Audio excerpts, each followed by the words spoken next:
for all you and I going back and forth. Of course, I'll say this on record, I will send it to compliance, make sure that everything you've said is stated is comfortable. Because we want Corey Haggard to make sure he's got his thumbprint on everything. Yeah, no, it's all good. It's all good. I've tamed my filter just a little bit, so I'm back.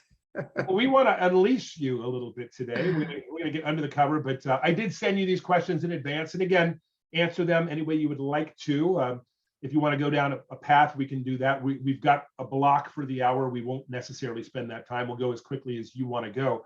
First of all, I appreciate you joining us. We'll have 10, 20, 30, 40 people do this live, but we've got almost 3,000 people in our group called the Freedom Team within EXP. Of the 85,000 agents, we've got about 3,000 of them, and many of them will watch this as a recording, and some of them will use pieces of it for marketing purposes, for attraction purposes. So awesome.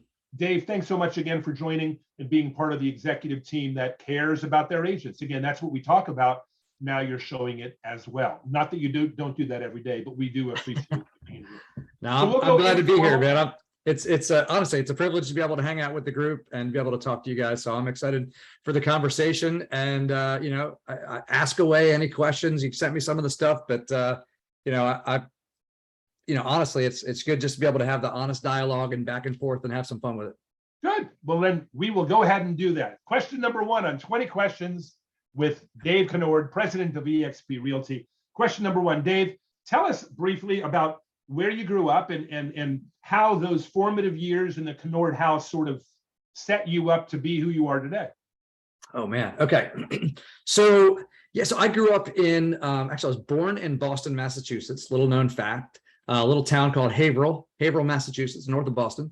And I didn't live there very long. My dad was actually in seminary. It's kind of a fun story, but my dad was a lacrosse player, football player, went to Cornell, finance degree and everything else. And then he became a Christian in college and decided he wanted to be a pastor. So he graduated from Cornell and went on to go to seminary. And so he was up in Massachusetts, Gordon Conwell. And so that's when I was born. And then they moved back down to where they were, where their families were from, which was the Annapolis, Maryland area. So I grew up near my grandfather. We have a big Navy Marines family. So I grew up around the Naval Academy. We got to go out take the boats out and go watch the mids march around the yard, and pretty amazing place to grow up out on the water there. So grew up in Savannah Park, grew up playing lacrosse. I've got 2 sisters, one older, one younger. So I grew up I have middle child syndrome. Nobody cares about me, but so now great childhood, awesome family. And we moved up to northern Jersey for about 5 years, and right outside of New York City. And I'll say that there's all these different parts of growing up that are formative, right? So one is awesome childhood, awesome foundation. I think that confidence, I've got now, I have 2 daughters, and they are finishing high school and off in college. And one of the things that I focused on so much as a dad and as a parent was creating confidence, self-confidence in my kids, right? Decision making and all that kind of stuff. And it's not just about propping them up and telling them they're great, but letting them earn their way through some wins and figure out what they're made of and that kind of stuff along the way. So I had a good foundation in that. And then I moved up to New Jersey, and it was like a whole new world. I mean, it was much more fast paced than I was kind of a small town area originally. So much more fast paced. I got into a couple of fist fights in school and that kind of stuff. I learned how to defend myself, and how to turn that around into a victory, and ended up loving it up there. And then moved back down to Maryland. So it's playing sports. I think is also a big thing going through. And I tried a whole bunch of different sports. My dad handed me a lacrosse stick and said, "You can do this and anything else you want." So I've got this is my dad's lacrosse stick he played with in Cornell. And so he played with Cornell, and he was there with the very first NCAA lacrosse championship where Cornell played Maryland, and I went on to play down at Maryland. So it's kind of fun. But sports also being pretty formative, because I think you really learn a lot through that. So that's my childhood. Yeah, well, little known fact, I guess you said, Haverhill for you. For me, I lived in Arnold for a couple of years. So I lived There you go. you. And I moored plenty of boat right there looking at the Naval Academy. No question about that. So Love it. Yeah, that was super close. Yeah. So how did you briefly get into, question number 2, how did you get into real estate originally? What was the calling for you? Well, like everyone else, I dreamed of being a realtor as a young child. And no, I think we all fall into this profession unless we were born into it, like our parents were realtors or something. So yeah, international business degree, and I was working for an international telecom company right out of college during the deregulation of telecom boom era for that industry, and had a lot of fun with it. I got a job that was way over my head and way above my skill set that I had to grow into and learn a lot. My clients were mostly around South America and Africa, Northern Africa, a lot of third world countries. We did a lot of switching stuff and everything else. It was really fascinating industry. I got a chance to work with both large government. We work with the government entities for all of these different countries. The folks that I worked for were former Westinghouse engineers, and they developed all kinds of proprietary systems in telecom. And so I was basically selling that and working on implementation with the various the countries, right? I would fly down to Caracas and meet with the Minister of Telecommunications down in Caracas, as a 25-year-old, sitting in the government offices and that kind of stuff. But also working with the entrepreneurs in those countries, because they use, especially in Africa, they use a lot of call centers and that sort of thing. So creating contracts, creating business entities, helping them structure those business entities and grow their business entities and tie that into our company and our systems, it really is so similar to what we do here, right? There's so much that's parallel in what we do. And it was really fun, and there's a lot of travel and all that kind of stuff. But when you have a family, all that travel, especially when things fall apart and it's like, hey, we need you to jump on a plane, trains, and automobiles to go somewhere last minute, middle of the night, and that sort of thing. And so I determined to do something else, and I really wanted to be master of my own, future and opportunity. And I built houses to pay my way through college, and so I knew the housing industry, and I didn't really want to go back to swinging a hammer for a living. Nothing wrong with that, but I'd been, I got dirty, for all the jobs that I did. I did road construction, I did home construction, I did all those things, and I was kind of like, all right, I'm been there, done that, got the t-shirt. And so I got into the sales side, and I started selling homes, and applied what I had learned from helping these other businesses launch in telecom, and I applied it to real estate. And so there was in my mid-20s. And by my third year, I sold, and I just went back and did the math recently because I was curious about it. I was selling about 120 homes, and in today's dollars, it's about $115 million worth of volume that I sold my third year of real estate in my mid-20s. And we got into some development work and that sort of thing, and then started looking at brokerage. And I was introduced to a gentleman who became a business partner of mine, who was launching, he was getting ready to launch a new brokerage with this startup company that was pretty small. They had about 10,000 agents across the country, and based out of Texas. They were called Keller Williams. And nobody had heard of them because they didn't have one. There was no region. I was in the Maryland, area. There weren't any Keller Williams in existence. There were no franchises sold in that area. There was no region. And so we helped launch that region. And grow that, and started opening up franchises and growing those. And, really out of necessity, we had like 14 agents, and we were writing huge checks every month to keep the lights on. And so we needed to go find agents that were selling houses and get them to come get into business with us. And so I just, I didn't want to keep writing checks. And so we just talked to as many people as we could and talked about what we were building and the opportunity. And we ended up building a bunch, and I ended up opening a bunch and owning a bunch and being partners in across several states. And then I took on running a region for them, et cetera. So that's kind of the progression. It was just, I pulled out of sales at that point and started helping other people sell. And that was, was a lot of fun. Let me throw a curve on. First of all, incredible. Timing is everything, but you have to be the right person when the timing is right. Right? Opportunity doesn't always knock loudly on your door.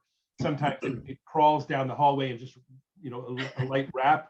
But it sounds like you were the man for the mission at the time that you were there. Curious, during that period, was there anything that happened that set you up for your move to EXP? We'll talk about EXP in a second, but did you have any life, now that you're here as the president of EXP, did you have any life experience go on, whether it be business or life, during your building of your first part of your career at KW, that translates and transmits into today's version of Dave Conord? Oh yeah. All right. So there's two things, and one was personal and one was professional. So early on, so we started launching, that was about 8 months into launching the first franchise, so we were still at that, trying to pay the bills time, and we're finally starting to get some traction and get some movement and a little bit of respect. And I was in a boating accident. So we actually had opened up a mortgage company and title companies and all that kind of stuff. And the guy that was running our mortgage company had just moved into the area, and he had brought his boat down. And so he said, hey, meet us out. Let's go out on the boat. So I've got meetings today, so I'll meet you guys at the end of the day. It was in August, nice hot summer day. So I, after work, go down to the docks at Annapolis, jump on the boat, and and we head out. And so it's evening, sun's going down. Well, I didn't know that this guy had been drinking all day on the boat while I was at work. So he went outside of the channel markers at a high rate of speed and hit some submerged rocks. The boat came to a dead standstill. I did not. I kept going. My head hit the trim. This is a 28-foot open bow Bayliner, and so my head hit the metal trim on the windshield. I just went right forward into it. And so if you think about putting a light bulb in a sock and then smacking it against something, that's basically what happened to my skull. So I crushed my head in, and so my forehead, my right eye socket, bridge of my nose, and my right cheekbone are all titanium. So they had to put me back together again. I got the life flight. I got shock trauma helicopter out of there. So they, all kinds of little cracks and vertebrae and broken things here and there. The door of the cabin went through my chest. So it was, my poor wife got to shock trauma, middle of the night, and they told her that, there was a good chance that I was, blind in both eyes, paralyzed from the neck down, and brain damaged. And now I just jokingly tell people, it turns out I was only brain damaged. So that was a really, it was traumatic, and there was a long recovery period and all that kind of stuff. And I feel very blessed that I was able to walk out of the hospital, one day. And I actually, so we had our first daughter at that point, and I got a chance to, I had to learn how to walk again and everything else. And so I had a walker, here in my 28 years old, I had a walker going down the hallway in the hospital. First time I had seen her in a long time, because she wasn't able to come in to see me, because she was a year old. And I get down to the waiting room, and she said her first word was "Dada" when she saw me. Those were her first words, which was pretty awesome. And then I was able to be home in recovery, and I saw her take her first steps. So things that I would have missed if I had been at work. So, but that, as you can imagine, the refocus when you almost die, and the damage was pretty severe. Just without getting graphic, to give you an idea, normally to replace the facial structure and everything else, they cut your head from ear to ear across the top and pull your face down, basically, and do all the work. But I had so much damage on my face that they didn't have to do that. They could just go through all of the open cuts on my face to do all the work. So they went up through my mouth and everything else. So, as you can imagine, the refocus that gives you in your life when something like that happens. And man, I would never wish that on anyone. It was pretty painful. And I did lose my right eye. So I have no vision over here. I have no depth perception and that kind of stuff. And that's a pretty long healing process as well. But the way that to have it happen as a fairly young person, right, still in my 20s, man, that has shaped the rest of my life, because the way that you think, the way that you approach things, how you prioritize things, what's important to you, it changes. And it's funny, it has, in a lot of ways, I mean, I've always been a DI, 99D, 99I behavioral profile. Like they're still looking for my S&C. I'm sure there's some there somewhere, but I'm all D and I. So I've always been, get things done and get things done with people, right? Win, go in and win with the team. But with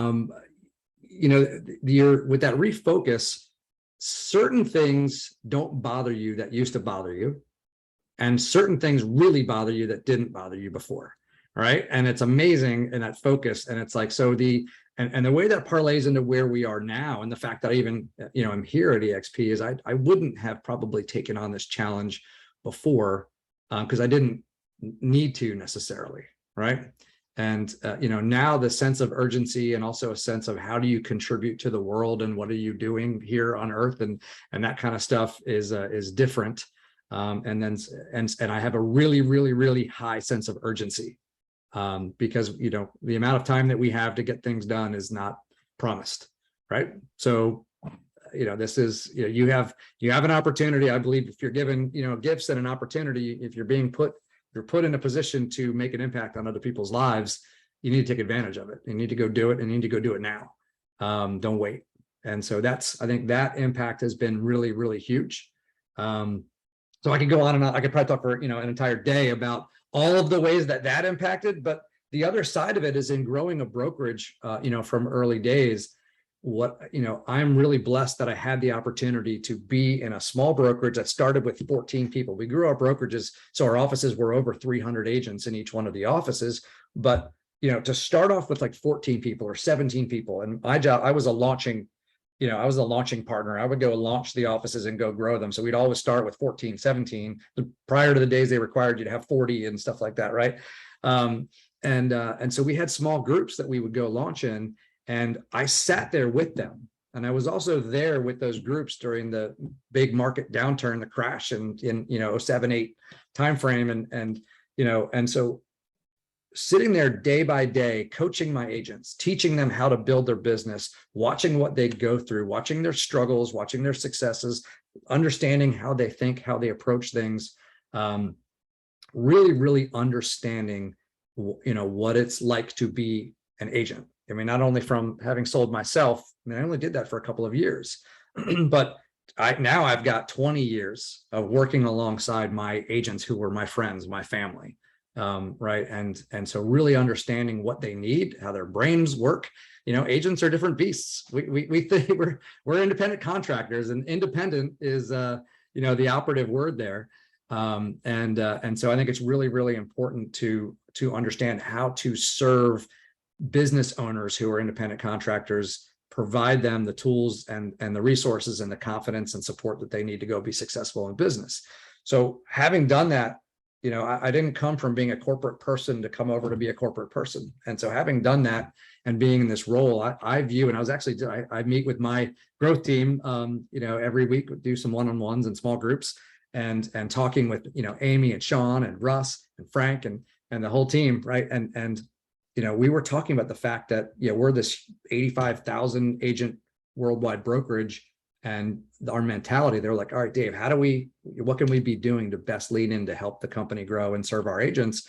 And I said, we have to make sure that our mentality is always that this is our little brokerage, right? These are our people. How are we making sure that we're listening to how people are feeling and how they're doing and how they're succeeding and what they're running up against? So we're solving those problems on a regular basis.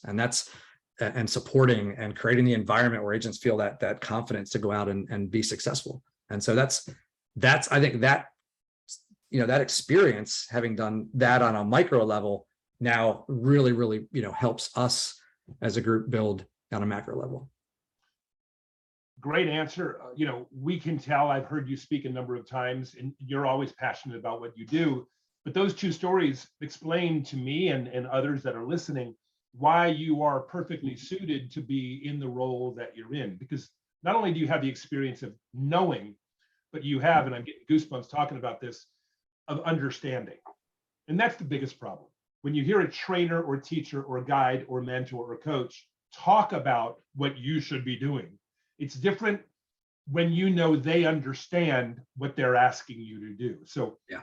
it makes us easy. It makes it easier for us to follow you. Speaking of connections to EXP, what's the short story on how did you become connected, and how did you become an employee with EXP Realty?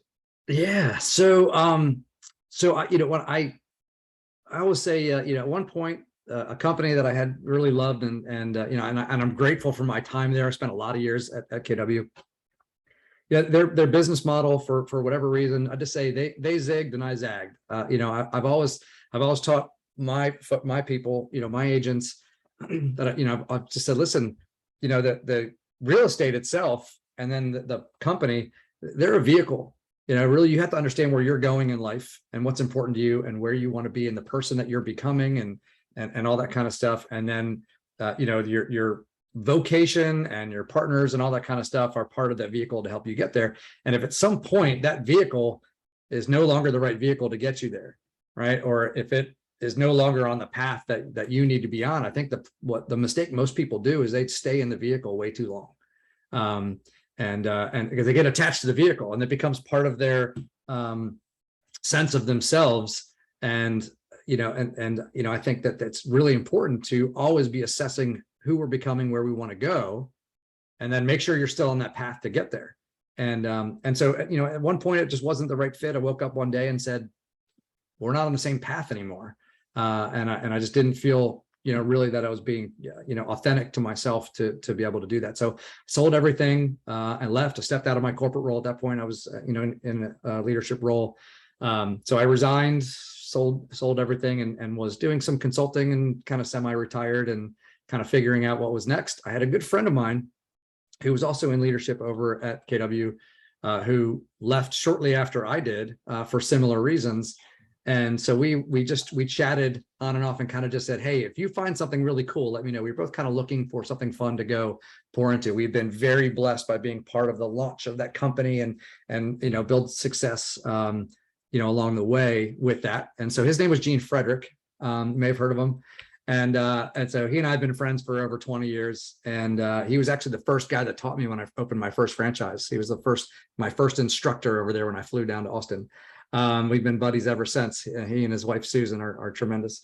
So anyway, so he one day called me and said, I found it. I found the next company that's changing the industry. It's going to revolutionize real estate the way that KW did and that Remax did prior, and so many companies that have come along the years have poured into the industry. And he said, you got to check this out. It's a company called EXP. And I'm like, what is that EXP thing? So he's telling me, and he's like, they have 400 agents. And I was like, Gene, you and I both had offices that had more than 400 agents. Like, you're telling me this company is going to revolutionize the industry is 400 agents. So I kind of laughed. And, he told me all the stuff. And I said, man, it does sound really cool, but you're Gene Frederick. You can make anything sound cool. And so, we stayed in touch, but I had gotten into some contracting relationships. And the guy said, well, I'm pretty tied up, but you run with that and let's keep in touch. And we did. We talked all the time, late into the evening. And he said, look, just meet this guy. His name's Glenn Sanford. So I met Glenn. I went up to New York City, had dinner with Glenn, and we hung out and chatted. And then Glenn and I, for the next year, talked off and on late into the evening, because he's on Pacific time and I'm on Eastern time. So it was like 11 o'clock to 1 o'clock in the morning. Sometimes 11 o'clock at night to 1 o'clock. And I'm pacing my deck outside because my family's inside asleep, talking about this, and just talking, just noodling on opportunity and where it could go and what could happen. And never really expecting to be part of it. It was just cool. I was thinking, I had my consultant hat on. And I was like, man, this, there really could go a lot of places. This is brilliant. And the more I talked to him, the more I was like, this is brilliant. I kept going on. Every time he would come to the East Coast, I'd go meet with Glenn and talk to him. And then one day, Gene said, Dave, I have to show you this. Right? Like, just look. So he sent me a text message, a screenshot. And now I knew, like, I'm in the top 50 lifetime profit share earners over at KW, right? And he's in there also. He's a lot higher than I am on that. So we've made, decent profit share over there over the years, and we still get that. And so he sends me a screenshot. He goes, look, I don't normally share this, but I just want to show this to you. And he shows me this amount, and it was in the, hundreds of thousands of dollars amount. And I was like, oh my gosh, I said, Gene, that's amazing. Like, that's, you're pretty close to what you made. He was at KW for like 35 years. I was like, you're pretty close to what you're making at KW in profit share. And that's pretty awesome. He goes, Dave, that's this month. Because I was thinking it was an annual amount. And I was like, you got to be kidding me. That is, and he said, no, Dave, it's revenue share, not profit share. It's so different. And I said, all right, well, I was like, hold my beer. I was it. I was done. I was in. So I signed up for EXP. I said, I'm going to come over and grow EXP with you. Let's go do this. Is amazing. I was already bought into the concept and the model and Glenn and the vision and where it was going and everything else. But I didn't know what my role was in doing that. And so then I was like, oh, well, let's go grow this together. This is an opportunity to be a part of making history. Glenn called me the next morning on my cell phone and said, hey, did you just join EXP? And I said, yeah. And he goes, I don't have a job for you. And I said, good. I don't want a job. I'm a horrible employee. Trust me. And so we laughed about it. I just said, look, I'm going to help you grow EXP. We're going to have some fun. And then about 2 months later, he called me and said, do you want to come be a leader in the company? And I've been blessed to step into this role. And again, without some of my other experiences, I probably would have said no. And I actually did say no at first. But we talked about it and he shared what the opportunity looked like as far as where we could go with this. And, again, I think when you're placed in a position where you can impact lives, that's a blessing. It's a huge thing to be able to impact other people's lives and to be put in a spot where I get to impact a lot of people's lives on a regular basis. And we hear the stories. It's pretty cool. So I just kind of realized that this was the spot I was supposed to be. Blessing is a word we often use when training our agents how to professionally attract other agents to the company, by letting their friends or their peers know that moving to EXP was a blessing in their life or could be a blessing in their life, is one of the terms that we as a group teach our agents. What would you say are the 2 or 3, 4 blessings that you see we have going on at EXP, the reasons why agents that aren't here, they probably aren't aware of these 3 or 4 blessings. What are the 2, 3, or 4 reasons you think most agents would find most compelling about the EXP model? Okay. So, I think the way that everything works together, it's I always call it an ecosystem, right? In EXP. So we have the EXP ecosystem, and inside of our ecosystem, I don't know a whole lot about fish and fish tanks and stuff. I always killed my fish when I was younger. I mean, not like on purpose, but but I understand the concept.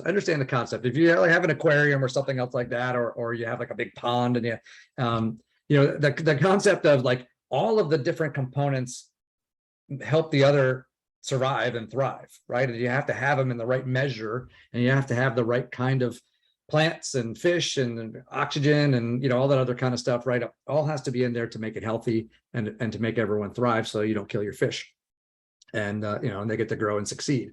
And so, like in our ecosystem in here, everything is designed to help agents thrive and be healthy, right? And so that's how it ties in. And so what I love about Glenn's mentality from the beginning, when he was building this, he was building the real estate company. He said, look, I'm passionate about realtors and I'm passionate about real estate, right? So I'm going to build a company that serves realtors and helps them serve consumers, because he's passionate about the industry and he's passionate about realtors.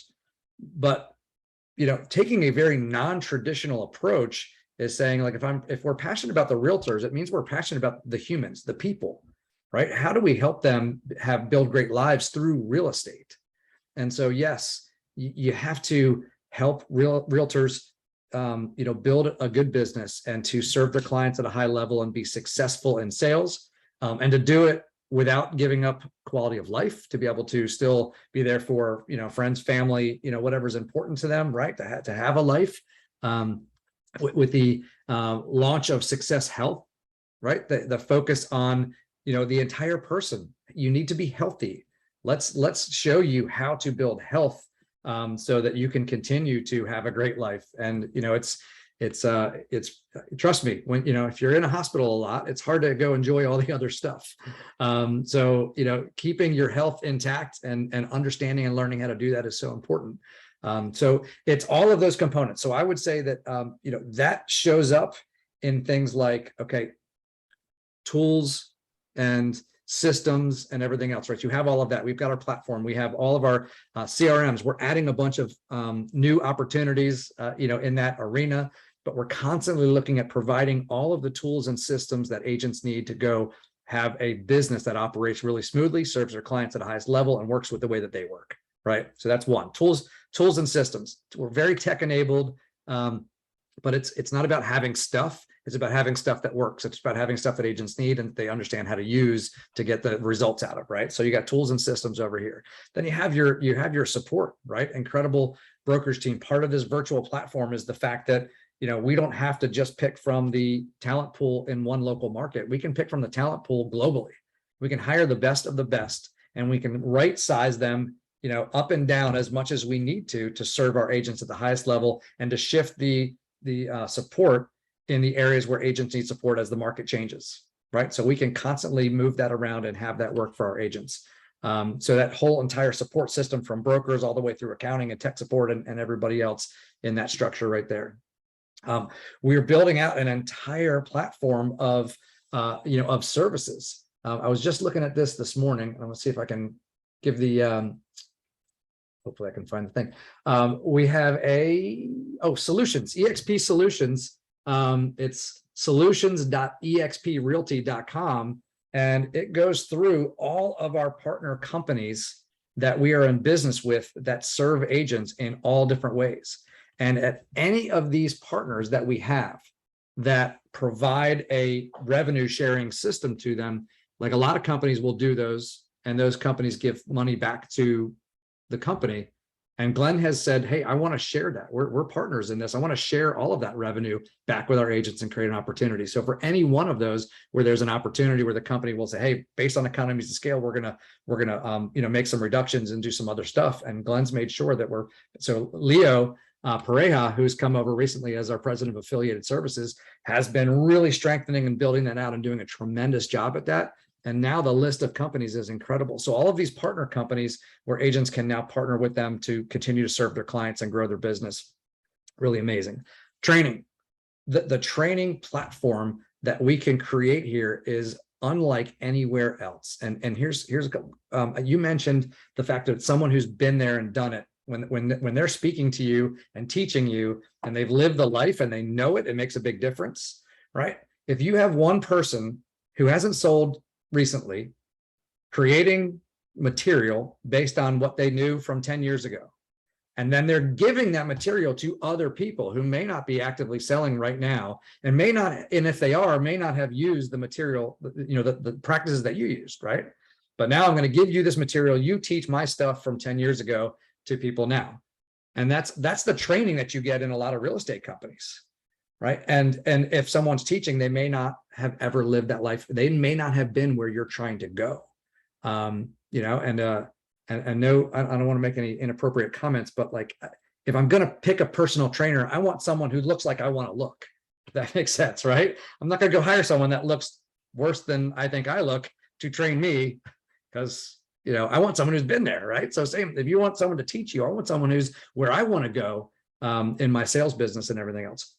So our training program, we have our icons. Our icons are our top producing agents from all across the country, and they're the ones teaching our class. They're out there selling right now, killing it, top producing agents in their local market, and they're bringing the stuff that they're best at, and they're teaching it. We have 50 to 80 hours a week of live training taught by people that are currently in it, doing it and succeeding, talking about what's happening in today's market. And they're in there teaching, and they're going, hey, the market has shifted. Here's how we've adjusted. Here's what we're doing. Here's what you need to be doing. And the people that are closing a ton of deals and working with a ton of clients are needing to move faster, pivot faster, and adjust more quickly, and then bring back to you and say, here's what I found out. I tried this, don't do that. I tried this, don't do that. This worked, that worked, and I'm working on this right now. And so people could go, wow, now I know what to go do right now in my business. And what's awesome about having instructors from all over different markets is that, you know, when someone does something really cool in your local market, how long does it take for everyone else to be doing that? It's only new and unique for a couple of months, maybe, right? And then everyone starts copying them because it works. The consumers like it. So what's in your market is kind of old hat. Guess what? In another market, they may not have seen that yet.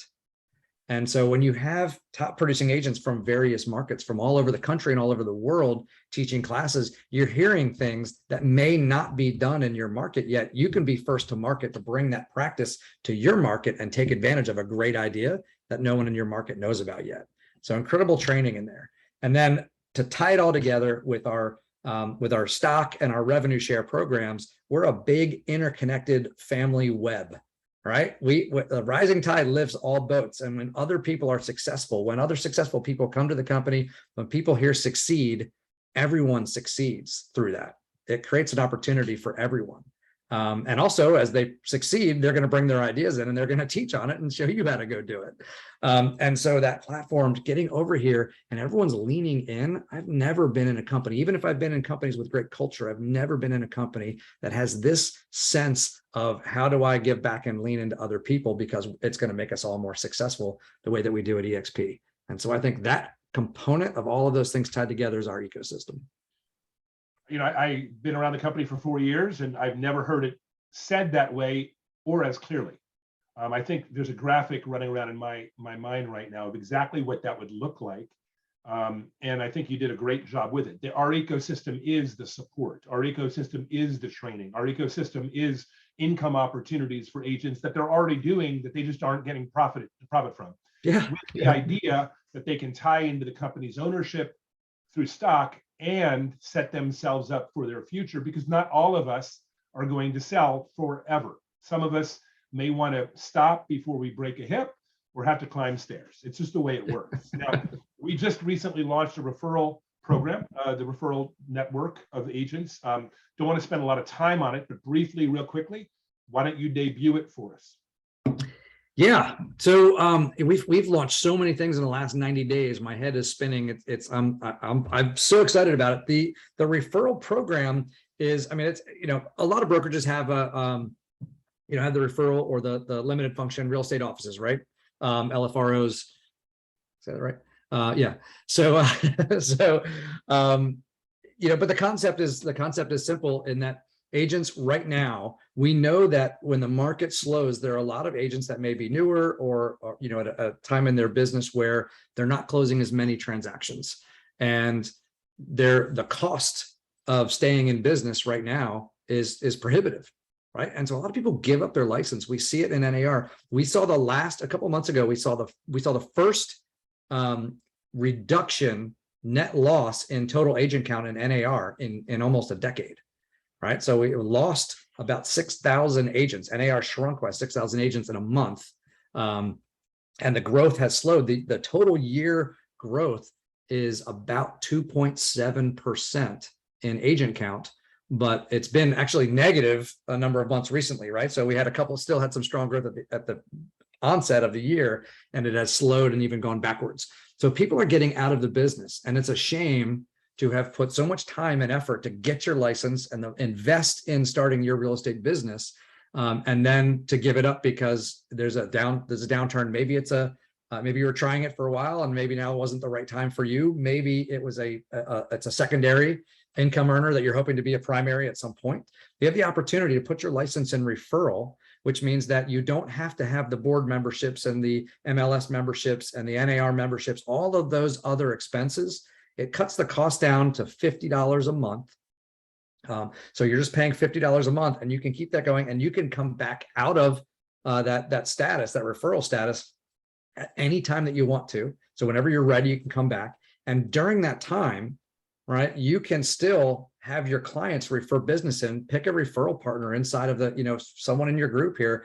Pick a referral partner in here to refer the business to. And obviously, you have agents all over the entire country and globe to refer business to, and you can still earn commissions while you're in referral status. You just can't actively sell. You can't represent clients as an active agent, but you can keep your license in that referral status as long as you want to.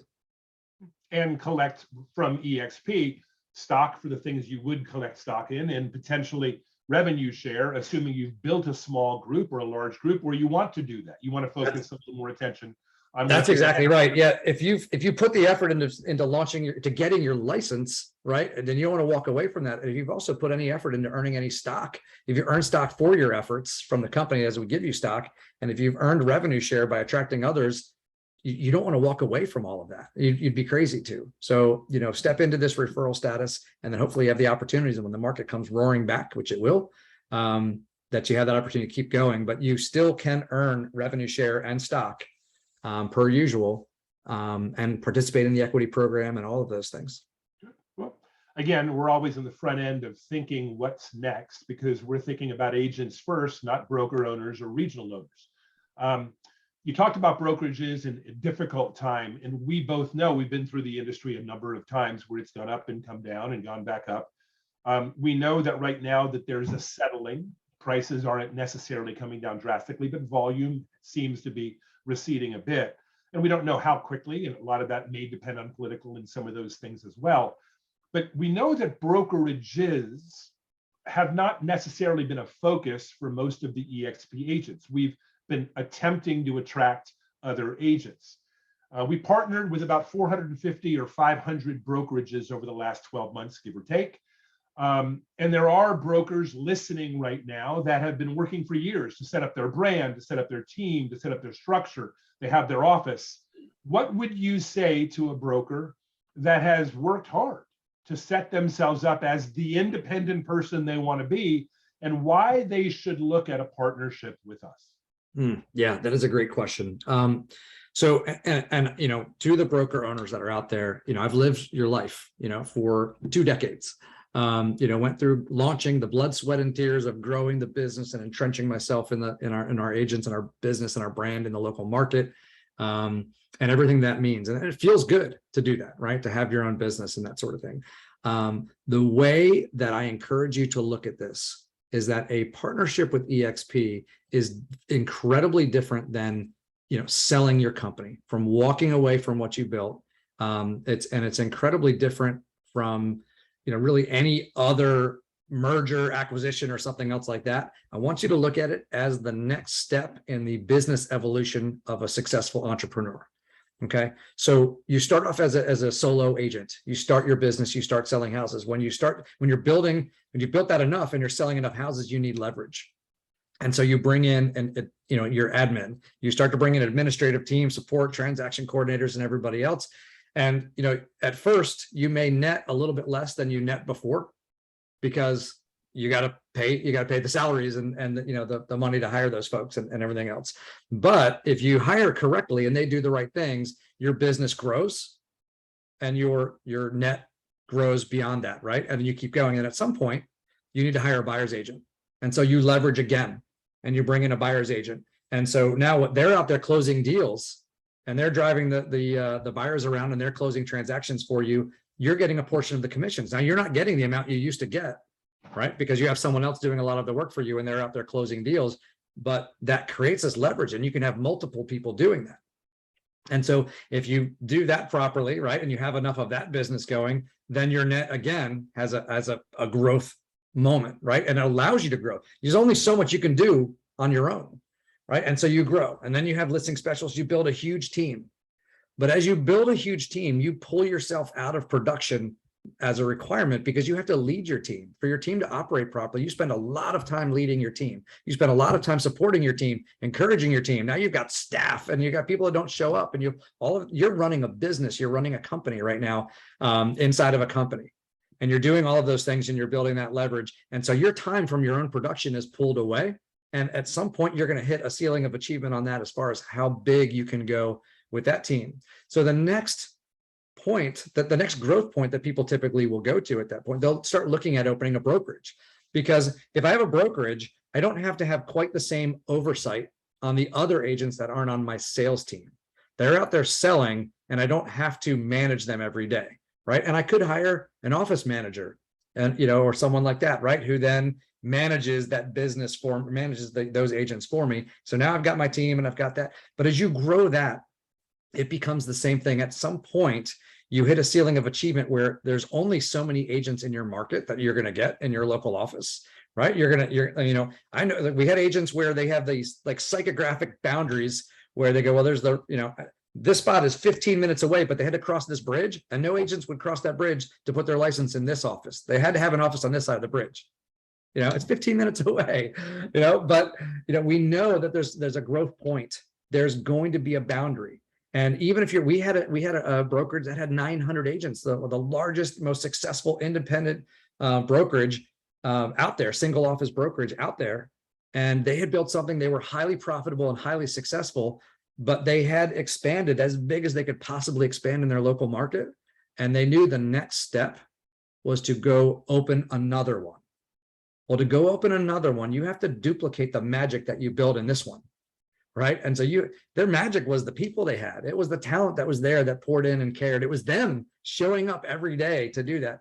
So they were like, well, to go do this, we have to go get more space. We have to go find another space that's in the perfect location. We have to go start from scratch and start attracting people. We have to hope that we have the same people leaning in. And if I go there to help this, I know this one's going to start falling apart. And so that's that spot where people hit that ceiling of achievement. Again, they've hit up against that level to grow. And so what they realized in making the move to EXP was the fact that what they loved was growing the business. They loved working with the agents and helping the agents be successful. And the leverage point on it was that the more people that they helped, it's a Zig Ziglar mentality, the more people they helped be successful, the more successful they were, right? The bigger they could grow that, the more leverage it was for them. But in this model, okay, what I want broker owners to think of is think of partnering with EXP as hiring EXP to be your brokerage management company. We manage your brokerage for you from soup to nuts, right? We handle the training, we handle the tech, we handle all the stuff, we handle the broker questions, we handle the liability, the legal questions, we put on events, we do all this stuff, right? So we manage the brokerage for you. You hand over the management of that business to EXP, but you don't hand over the leadership. You don't hand over the relationships. You don't hand over the opportunity, right? And so you can still be involved at the level that you want to be involved. So people say, I love my agents. I want to keep working with them. Wonderful. That's a great thing. Continue working with them and continue adding more people to that group. But now you have no borders. You have no boundaries. You have no expense. You want to go grow in an entirely another market, another state, another country. You can do that without spending a dime. So you can expand your business and get larger and larger. The leverage is still there. And if you think about the expenses of running the brokerage and the liability of running the brokerage, right? You have to look at what is your actual net per agent and then compare that to the revenue share, right? Because a lot of broker owners I talk to, they look at their gross, they look at the split that they get. And when we break it down and look at how much they're actually netting from the agents, each agent's in their office, especially as the market begins to contract. And what does that look like? And how much are you going to have to spend to compete against larger companies who are providing more and more technology and more tools and support to the agents, and the ever shrinking, commission split that happens in a lot of brokerages? The actual net is typically getting smaller year over year.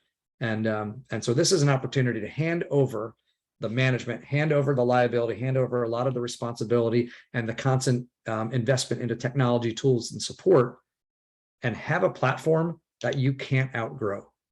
You can now grow on that platform and leverage it and still get paid every time one of your agents closes a transaction that creates company dollar. Excuse me.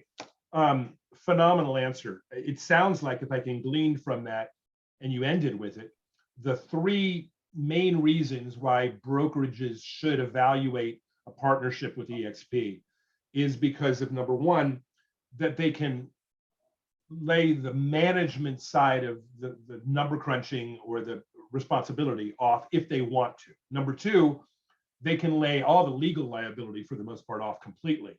And lastly, they don't have to be concerned about the future of investment, whether it be investment financially into systems or financially into finding new agents, replacing the ones presently that they have that for some reason leave. That's what it seems like. I summarize what you said. Let me ask, because it opens up another question. We both know, you and I know this because I've been here 4 years and you've been here quite the while as well. We know that agents, top agents from the brokerages we're talking about, are going to see EXP. And the other benefit that a broker has, I'd like you to speak to this, is they can add our benefits to their benefits and reduce the liability side completely. So if they can offer their agents what they have and what we have, it's better than what those agents signed up for in the first place. And now they're not at risk of losing those agents that see EXP and have to leave the brokerage to go get it. Can you speak to that a little bit? Yeah, I think there's two really important components to all of that.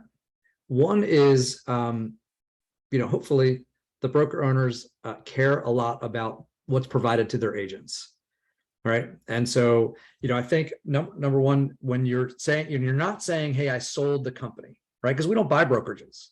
We're not writing you a check. We're bringing you into partnership and sharing the income moving forward from what you've already built. You're not walking away from what you built. You're not turning it over and handing it over to someone else. And you're not, taking a check and then, you're saying, hey, I care about my agents. I'm going to bring them into a company that's going to give them more opportunity. I can continue to serve them, as you mentioned. I can continue to give them the things that I give them, but now they're going to add this entire huge platform of opportunities that EXP provides. And EXP is going to continue to provide. And, we use Net Promoter Score to track how we're doing for our agents. Our Net Promoter Score is always over 70, which in the real estate industry is unheard of, right? It's an extremely high score. It's not, out of 100. It's out of minus 100 to positive 100, and we're at positive 71, right? So if you look at that scale, that means that our agents are extremely happy here. That means that we're getting the positive response of agents being taken care of, and it's how we guide how we're doing, as a company and serving our agents, is their constant feedback every month, going through and getting that score, getting that feedback from our agents and surveys. So you can bring them to a great place that will take care of them. You can feel good about about partnering with a company that cares about our agents and that serves our agents and helps them succeed, and that whole ecosystem that we talked about. Bring them in, add your stuff to it as well. So there's the side of what's in it for the agents and why would they want to go here? Well, the answer is they're coming here anyway, right? We're growing faster than any other company that the industry has ever seen. The agents are coming. And you've probably had some of your agents join us. So, it's, get ahead of that and be a part of that wave and part of that movement, and take advantage of partnering what you've built to create the long-term opportunity. And then that also ties into, for the broker owners, that long-term opportunity for them, where as it grows right now, as they don't have the opportunity to necessarily grow outside of their local market and grow the way we grow. It's not just right now, you're getting paid on your agents, the deals that they close. But as this grows, it's those agents refer people who refer people who refer people who refer people. And as all of those people that you've never met close transactions, you're also getting paid. And so the leverage point that it creates for you and the exit strategy that it creates for you as a broker owner is something that doesn't typically exist. I've been consulting broker owners in transitions and mergers and acquisitions for about 17 years. And we've been doing, as you mentioned, hundreds and hundreds of these every year now for the last several years. And I'm talking with almost every one of those broker owners and talking about, what's your exit strategy? Where do you go with this? Even these family companies, right? So much respect for the family companies who have built up those broker owners, who have created something and they've got that name in the local market, and maybe a parent or a grandparent built it and it's been passed down and everything else. Well, where do you go? Well, with the industry changing, what's the best way to secure, that future and that legacy that was built by yourself, by your parents, by your grandparents, right? What's the best way to secure that legacy? Well, the best way to secure that legacy is put on a platform that can continue to grow and that far outlives you, to put it in a place where the agents don't need to leave, and that where it continues to build. And then as it builds on to the future, right? Because revenue share is willable. You will it to a trust and it goes on forever. Your kids, your grandkids, your great grandkids continue to earn income from this revenue share, from this business model. So what you're doing is locking in the income from the business that's been built for your family forever. And that's a big deal. That's a big deal, but it's the freedom on the other side for the broker owner, because been there, right? I've had offices broken into in the middle of the night, and guess whose number the police called? right?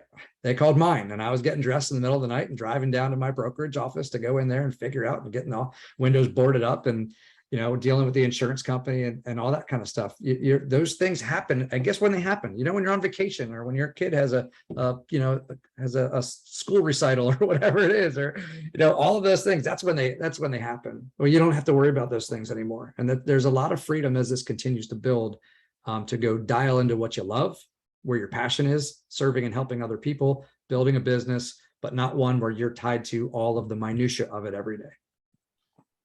Let's close with 3 elevator pitches. First of all, thank you so much for your time today. Phenomenal. We definitely got more than I expected. You went into depth in areas I didn't expect you to go, both personally and professionally. We want to thank you for that. Because you've done that, we know more about who you are. We understand you, and we clearly understand more that you understand us more than we thought before. So thank you again for joining us today. Let's start with this. We were just talking about brokers and why brokers should come. You've been in meetings where you've talked to brokers all the way through to the finish line, and at the end of the finish line, they decide not to come through the checkered flag here.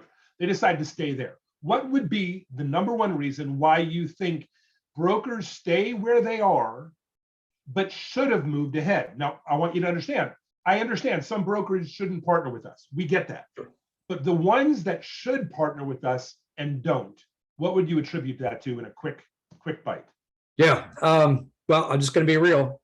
Ego is probably the #1. And it is what it is. But man, ego kills opportunity all the time.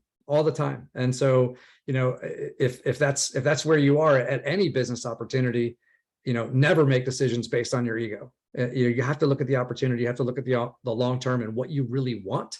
And I've heard a saying that says, don't give up what you want most for what you want now. And I love that saying. So ego is a big one. It's just kind of like, I built this and I'm the broker owner, and I'm the whatever, and I'm the big wig here and all of those things. And I'm going, yeah, but what is that getting you? And how is that getting you towards your personal goals? So again, I'll go back to my illustration on the vehicle. If your vehicle isn't getting you where you need to be, you got to get out of the vehicle. You got to change. So don't let your ego stop you from that. So ego is one and fear is the other. I mean, it's what I hear a lot is we look through and they go, okay, well, this is based on, my income now becomes revenue share, and revenue share, it's only not guaranteed, because what if it doesn't grow the way that you say it's going to grow, and all that kind of stuff. And that's something where they go, I know this. And I guess, the devil is safer than the devil you don't know. And so there's that fear of, what if it doesn't work out? What if it's not this? What if it's whatever? And, people will stay. And we know that people typically will not move until the pain of staying where they are becomes greater than the pain of the fear of making a change, right? Overcoming that fear. And if where they are isn't painful enough, then they typically won't change, even when they can see the opportunity in front of them. And I've had them say, you're right. It looks amazing. I get it. I get the opportunity. I see how big it could be. I see everything else like that, but there's some safety and security. And what they say, a ship is safe at harbor, but that's not what a ship was meant for. Right. And a lot of people just have tied up their boat and they've, kind of just, they're playing it safe. I like to think of it, and I say this to broker owners all the time, you see the growth of your brokerage, and by partnering with us, we could just get you there faster and bigger. That's it. If they have visions of more, let's find out how we can do that. Second, and they can do real quick, they can do great things, right? I mean, I've talked to so many incredible broker owners who have built awesome businesses, and I'm like, hey, you can build this, you can do more, you can succeed at a higher level, and you probably will. But which one would you rather? You want to take the elevator or the stairs? Right. All right. And so latch on with us and let's get there a little faster. Second question is this. I always ask this of the people. It's right out of left field, which is literally the term itself. If you could have done something else with your life, would it have been left field for the Red Sox? Would it have been guitarist for the Rolling Stones? If you could have done anything else, what would you have wished at this point you'd have done? I'm a lacrosse player, so I would not have been playing baseball, but gosh,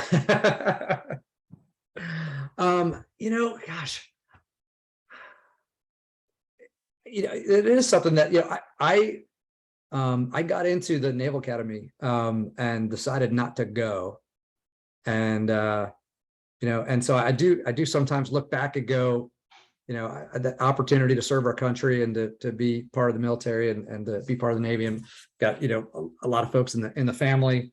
I think that's probably the other path that I would have taken, and enjoyed serving in that way, and figured out where that would have gone. But God's got a plan, and I try to follow it the best I can. So this is a good spot. And I think building businesses, I've always told people, it doesn't really matter the industry to me so much. I do love real estate, and I've been in it most of my career, but I think if you get a chance to work with people, serve people, help other people be successful, it could be in being successful at anything. It doesn't really matter. I think that's really what I'm passionate about. As a father of an 18-year still serving Marine, I can say you would have served people in either way. One without us knowing it all that much, and one definitely as a forefront leader with the company. Last thing, 30 seconds. You meet me, we're at a restaurant, you find out I'm a realtor, and you're going to give me your elevator pitch just to look at EXP. What would be the 30-second elevator pitch if you'd, hey, Dave, Eric Golden, yeah, I've been with this company for a number of years. What would you say? For me, it's all about a needs analysis. So I'm always going to ask about how's your business going? And people a lot of times like, oh, it's, some people will be very honest, but a lot of people are like, oh, it's great. And it's like, that's awesome. Is it, for this year, is it going as great as you thought it was going to go? Because I want to kind of dig in just a little bit and everything else, and say, man, so I'm partnered with a company that really has an incredible platform that's helping agents blow past their goals. Would you be interested in taking a couple of minutes where I could share with you what we might be able to do for you? I mean, it's really, I want to find out about their needs, and then I want to ask them. I've always been kind of short and sweet and to the point when it comes to that. And then if they say yes, I believe in, and this is actually my uncle, he was a Marine rescue pilot. And, we talked about saving the ones that are swimming towards you, right? You're a rescue swimmer and everything else. And so I'm looking for people that are looking for opportunity, looking for a better life, right? That are out there seeking and trying to do something great. And you can waste a lot of time caring more than someone else cares about their success. And so I think the fastest way, I want to look for the people who, I don't want to forget about the other people. We're going to give them an opportunity to jump on the boat and to be saved. But the first people I want to go after, where I want to spend my time with, the people who want to do more, to be more, to create something and to serve others. And so that to me is, I want to, I ask a couple of leading questions on that, and I can pretty much find out right away if they're interested. If they're already making excuses, then it's like, hey, be careful what you fight for, because you're going to get stuck with it. And if your excuses are out there about, oh, this is fine and this is good enough and everything else, I'm like, all right, well, good. Guess what? You get to keep that. Yeah. So good luck. I want to find the ones that go, there's a way to be better. There's a way to do more. I'm interested. I may not say yes, but I'm going to listen. And those are the ones I want to talk to. One of our favorite things here with the Freedom Team, we talk about you're looking for the person that's looking for you. It sounds like you summed it up perfectly. Today, we were looking for Dave Conord, EXP president, 20 questions in an hour. Thank you, Dave, for being here, for leading from the front loudly. And we appreciate you doing it that way and always having our back as well. So thanks again, Dave. We'll put the recording together and we'll send you a copy. Awesome. Thank you, man. Thank you, everybody. Appreciate being with you. Be well.